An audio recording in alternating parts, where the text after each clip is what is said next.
time is flying and there's still so much to cover. The syllabus may seem overwhelming, but with focus and determination, we can get through it. Every moment counts. Let's make the most of it.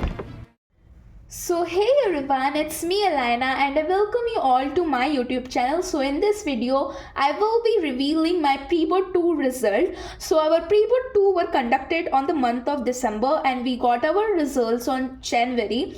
So basically this time the question paper was set up by a different school. Earlier in our pre-board 1, our school teachers has set this question paper. And also this time there were no official PTMs conducted and the students were asked to go in the school and see their answer scripts. So I don't have my answer scripts as well, but I will be telling you guys my marks because I have noted them down and also my mistakes. So let's start with IT. In IT this time I scored 45 out of 50. In pre-board 1 I scored 40. This time I scored 45 and I made mistakes in MCQs only this time and my long answers were all correct. And I guess half marks was deducted in some like SQL part.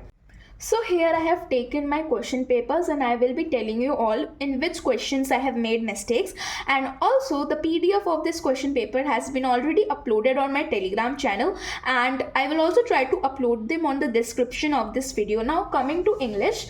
In English I scored the lowest marks out of all my 5 major subjects. I scored 67 out of 80 in it. So now let me tell you all where I made the errors. So first of all जो reading comprehension होता है वो तो समझ में ही नहीं आता है, तो उसकी और प्रैक्टिस करनी पड़ेगी ताकि थॉरो हो जाओ. So in this descriptive वाला unseen passage I scored 7 out of 10 and in the factual one I scored 8 out of 10.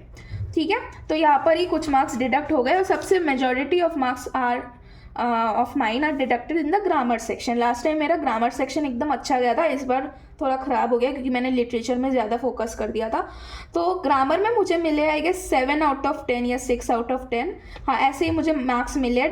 तो ग्रामर इसलिए मैं अभी कुछ दिनों से ज़्यादा पढ़ रही हूँ ताकि ग्रामर में मुझे फुल मिल जाए.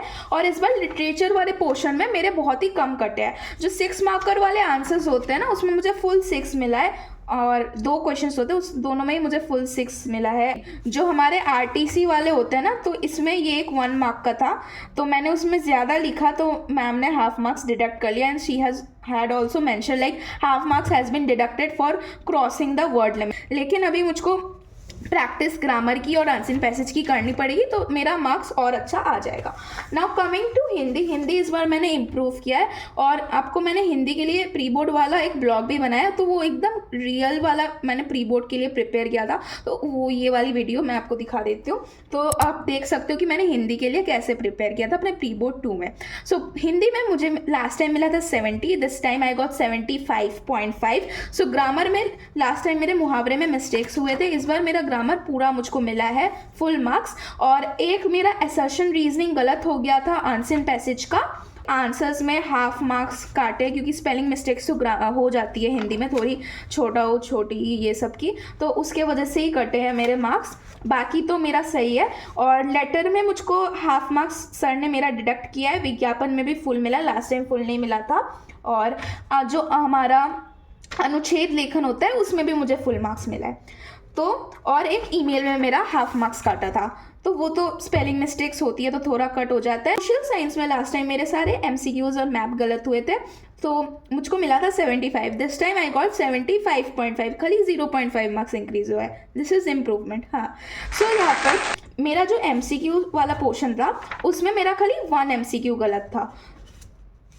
कौन सा वाला, आई गेस यहाँ पर कुछ असर्शन रीजनिंग वाले क्वेश्चन में से एक गलत हो गया था मेरा. मैं लगा दूंगी कौन सा वाला गलत हुआ था. फिर ये एक क्वेश्चन था, ये 2 मार्क्स का था. इसमें अच्छे से मैं एग्रीकल्चर वाला चैप्टर का, सो इसमें था कि एक फार्मर है तमिलनाडु से तो उसको कौन सा कल्टीवेट वो कर सकता है, टी या वीट. तो इसमें आंसर था टी, मुझे आता भी था पता नहीं फिर भी मैंने वीट क्यों लिखा एंड क्लाइमेटिक कंडीशंस वीट की दे दी तो इसके वजह से तो 2 मार्क्स पूरे डिडक्ट हो गए. तो 3 मार्क्स यहाँ पर ही जाते हैं. फिर लंबे आंसर्स तो मेरे as usual by God grace they were correct because मैं एनसीईआरटी बुक के ही पॉइंट्स लिखती हूँ. एंड यहाँ पर केस बेस में से मेरा क्योंकि मेरा आंसर सही था, लेकिन जो आंसर की प्रोवाइड की थी दूसरे स्कूल में वहाँ से कीवर्ड नहीं मिला, इसलिए वहाँ पर मार्क्स डिडक्ट हुए थे। बाकी मेरा मैप इस बार पूरा मैंने सही किया था। ये सारे मैप के लिस्ट थे, और जो मैप रहता है वो तो आपको पता ही है क्वेश्चन पेपर के साथ रहता है, तो वो आंसर स्क्रिप्ट के साथ अटैच कर कर स्कूल वाले ले लेते हैं। सो बाकी सब ठीक गया, और सोशल साइंस थोड़ा MCQs में फोकस करना पड़ेगा, क्योंकि इससे ही मेरे सोशल साइंस में MCQs में ही ज़्यादा मार्क्स कट रहे हैं। Talking about maths guys, maths से तो मैं बहुत ज़्यादा डिसअपॉइंटेड हूँ। Over confidence skills. So guys, मैंने इतनी गंदी वाली सिली मिस्टेक्स की है मैथ्स में। I got 72 out of 80 by the way. हाँ, हमारा ये 5 मार्क्स का दिस थिंग स्टैटिस्टिक्स का क्वेश्चन। तो स्टैटिस्टिक्स के क्वेश्चन में आपको पता है ये कैलकुलेशन इन द लेंदी होता है, और आप एक इधर से उधर कर दोगे पूरा आंसर आपका सत्यानाश 0 मिलेगा। तो इसमें 0.5 मार्क्स और या 1.5 मार्क्स मुझे थोड़े लास्ट में थोड़ा गलत हुआ है, तो इसलिए ये 5 मार्क्स का था, उसमें से मुझको 1.5 मिला है, क्योंकि मैंने फॉर्मूला वगैरह लिखा था और थोड़ा स्टेप्स मेरा सही। Now let me tell you guys my science के मार्क्स। सो साइंस में मैंने फिर एक्सपेक्ट किया था फुल, लेकिन मुझे नहीं मिले। तो साइंस के जो मैंने एरर्स किए थे वो मुझे आगे से पता था, मैंने घर में चेक कर लिया था, तो मुझे पता था मुझे साइंस में उतना ही मिला था, और हमारे क्लास में यही हाईएस्ट मार्क्स है। तो साइंस में मुझे मिले हैं 77.5 आउट ऑफ 80। तो जो मेरी सिली एरर्स हो रही है, अगर मैं उनमें वर्क करूँ तो I can easily score well. तो फर्स्ट ऑफ ऑल तो MCQs है, ठीक है। MCQs में कहा गया असर्शन रीजनिंग वाले क्वेश्चन ही मेरे हर सब्जेक्ट में अगर MCQ में गलत हो रहे हैं, तो मुझे असर्शन रीजनिंग वाले क्वेश्चंस की ज़्यादा प्रैक्टिस करनी है। तो मैं बोल देती हूँ मैंने मिस्टेक कहा गई थी। तो 17 to 20 असर्शन रीजनिंग वाले होते, तो 17 वाला मेरा गलत हो गया था। इसमें assertion was that soaps are not suitable for washing purpose when the water is साथ, ये तो करेक्ट है। रीजन था soaps have relatively weak cleansing action, ये भी करेक्ट है। आगे लगाया था B कि reason is not the correct explanation of assertion. फिर लास्ट मिनट में मुझे लगा कि ये दोनों रीजन जो है वो असर्शन को एक्सप्लेन करे, इसलिए मैंने A कर दिया, लेकिन the correct answer of this question is B। यहाँ पर ही मेरा 1 मार्क डिडक्ट हो गया MCQ में, तो 19 हो गए यहाँ पर ही। फिर मेरा ये वाला क्वेश्चन ब्रोमीन वाटर वाला, तो इसमें था कि एक एक्सपेरिमेंट हो रहा है, तो शूटी फ्लेम का एक कार्बन कंपाउंड है, तो वो कैसा उसका नेचर हुआ। Type of the compound is X, which type of compound is X। तो ये मैंने लिख लिया कि ये शूटी फ्लेम आपको पता है अनसेचुरेटेड, हाँ, जो कार्बन होते हैं वो देते हैं हाइड्रोकार्बन। कि will it dissolve in water and conduct electricity bye.